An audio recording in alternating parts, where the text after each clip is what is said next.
Hi, Jamie here.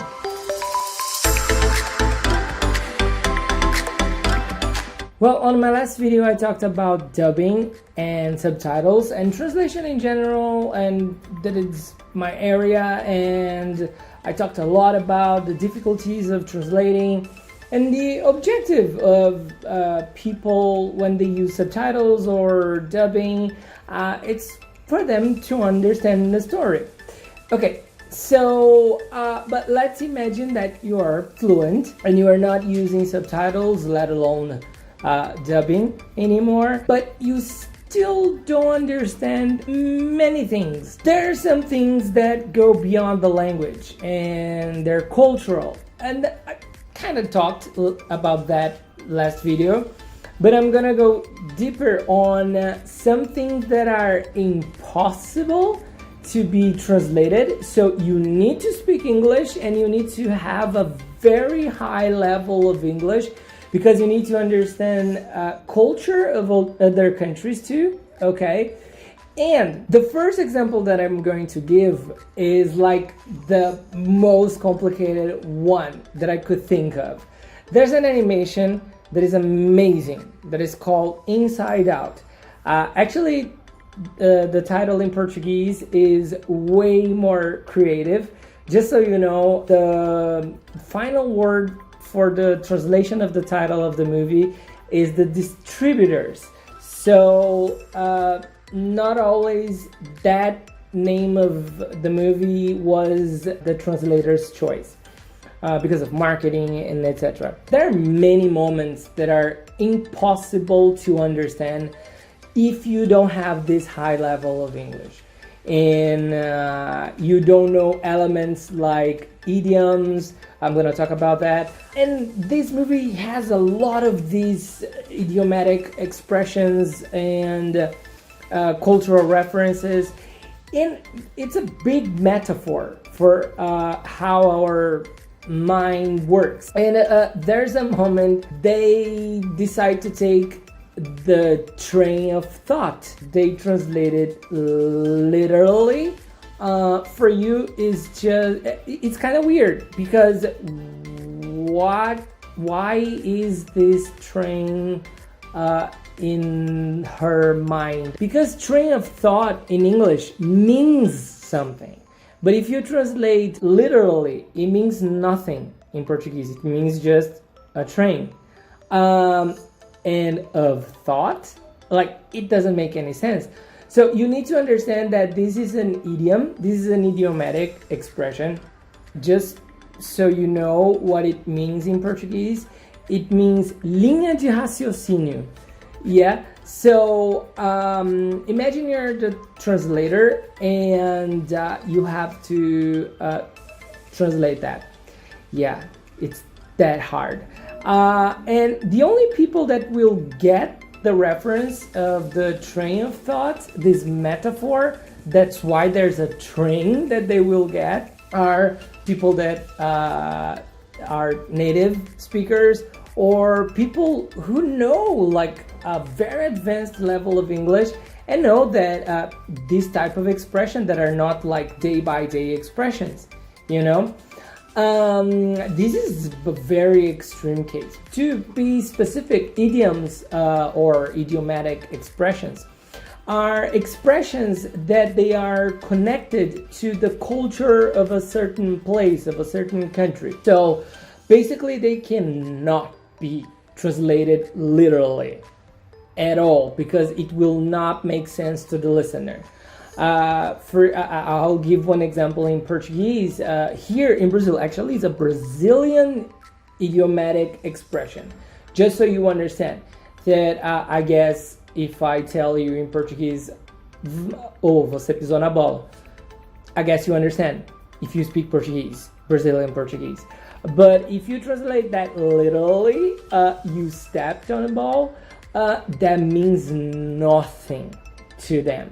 To a native speaker. They will look at you like, what are you talking about? Because soccer is one of the most popular sports. It is the most popular sport in Brazil. So most of our sport idioms are related to soccer. As a translator, we try to find an idiom in the other language too. Yeah, and there's drop the ball, probably related to football, because you have to carry holding the ball, and if you get tackled and you drop the ball, that's not a good thing. One related to baseball is rain check, because if it starts to rain heavily, they need to stop the game. By the way, baseball is one of the most boring games ever. I'm sorry if you like baseball. Like, it never ends and there's no action. People sleep on the bleachers. But anyway, so they have to come back at their day. And the name of this is rain check. So if you tell a person that you don't want to do something, like, oh, let's go to the bar after work, and you say, oh, rain check, that means that you don't want to do that at that moment, you know? If you translate that literally, it means nothing in Portuguese, because we don't have baseball, we don't have that type of situation, so it means nothing to us. You need, if you translate that into Portuguese, you need to find similar idiomatic expression in Portuguese. If it's not possible, we don't have any idiomatic expression similar to that, you have to translate in a way that you pass that idea. There's a movie called Wanderlust. It's not that of an important movie, so, but anyway, and Wanderlust is one of those words that carry a lot of meaning. There's the classic case of saudade that you learn since you are a child, that Portuguese is the only language that has a word to express that feeling, and etc. Yeah, it's true, okay, but many other languages have words for concepts that we don't have. Like, you say one word, like if you say saudade in Portuguese, you don't need to explain a lot. People get it. Wanderlust. I consider that it doesn't have a translation into Portuguese, because this word in English carries a lot of meaning inside of this word, like saudade. So I got the translation of the movie into Portuguese and of Brazil, and Portuguese of Portugal. In Portuguese of Brazil, it was viajar é preciso.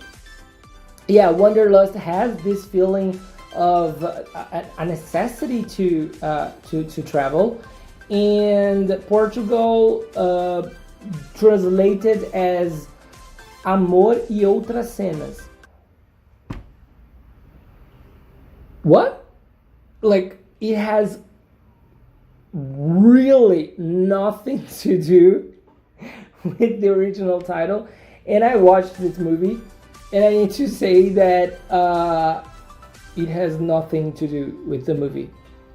But anyway, viajar é preciso in Portuguese is like the closest that you can get to Wanderlust, but Wanderlust is way more than that. So if you're that case that I commented last video, and I kept commenting in the beginning of this video, that doesn't need the subtitles, doesn't need much help to understand an English speaking movie.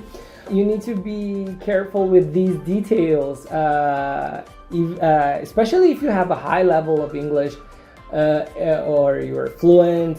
You need to pay attention to these details. Anyway, English for Geeks is this segment that I put together, my original area, that is translation and interpreting and education and yada yada yada, and my passion for geek culture. And we clashed, and English for Geeks was born. I teach private classes too. My contact is in the description. I guess that's it. I spoke a lot. See you next time.